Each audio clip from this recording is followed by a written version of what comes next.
Hey everyone, this is Miyoko and welcome to my Art Heart Monday series. This is a vlog that's meant to be from a beginning intermediate artist for other beginning intermediate artists.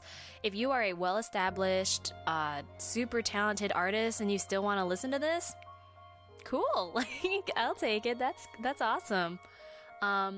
So today I wanted to talk about setting realistic expectations based on what kind of artist you are. I honestly believe that having realistic expectations can help ground you and keep you motivated as an artist. This isn't to say that it's bad to have big hopes and dreams, but I also think there's value in understanding how the limitations in your life are impacting your art. For instance, back when I was in my master's program, I was easily spending 60 plus hours a week on school, sleeping like 5-6 hours a night, working an additional 20 hours per week, and the rest of that time was spent on a bus or on a train commuting to some place. The most I could spend on art back then was an hour or two per week, and I typically didn't even meet that.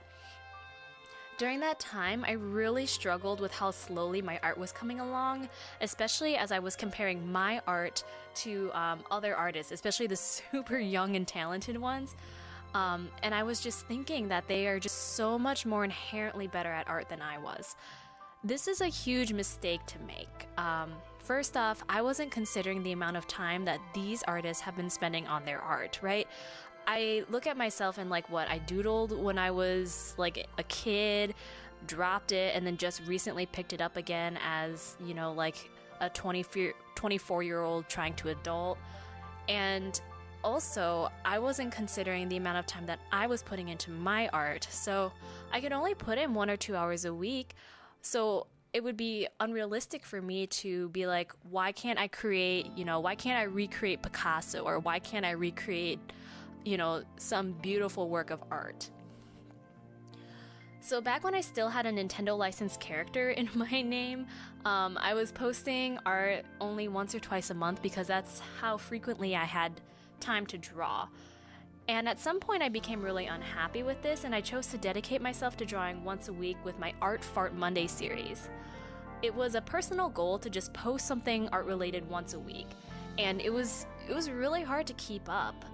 I mean, of course, like some weeks I skipped or I only posted sketches, but it was within the realm of possibility for me.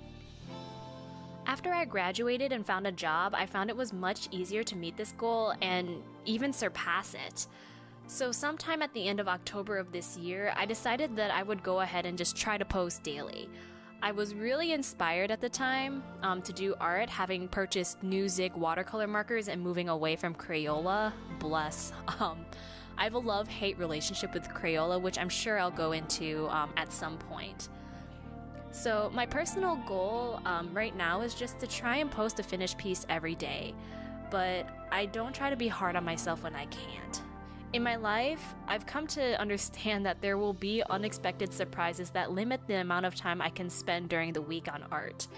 Now that I've dedicated, time to posting every day, I want to push myself some more, which is why I've come up with this Art Heart Monday series and Our Lovely Life, which is sort of like a mini web comic series that I'll be posting once a month.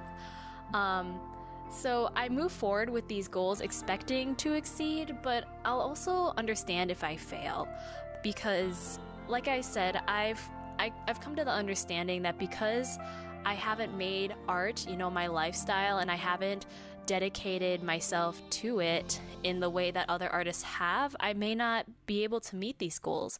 I honestly right now don't even have the resources to do it because, your girl's gotta make money so she's not on the street. So all in all, what I'm trying to say is that it's incredibly easy to look at your own art and think that you'll never improve or that you haven't improved, but I just want you to take some time and think about how much you've spent on your craft. There is no bad amount of time too. Like, don't look back and be like, oh, I only spent 2 hours a week on my art, I'm a terrible person. That's not what I'm trying to go for.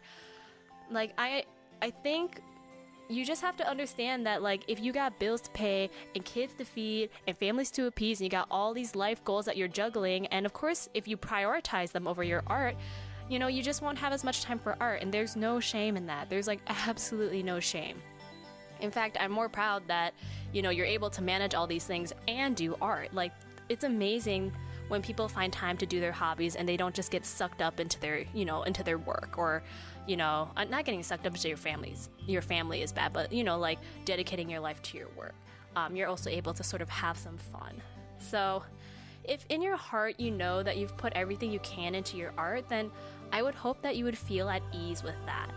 There will be a time in the future where you might be able to make a lifestyle change and, get more time to dedicate to art. It definitely happened to me, and I was 100% sure that I was not gonna do super well in life. So until then, I hope that you aren't too harsh on yourself and you continue to do your best.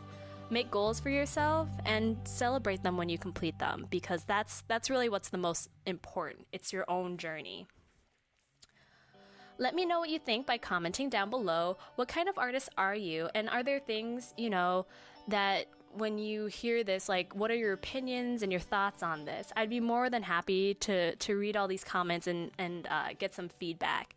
So keep doing your best, and I'll see you next time. Bye!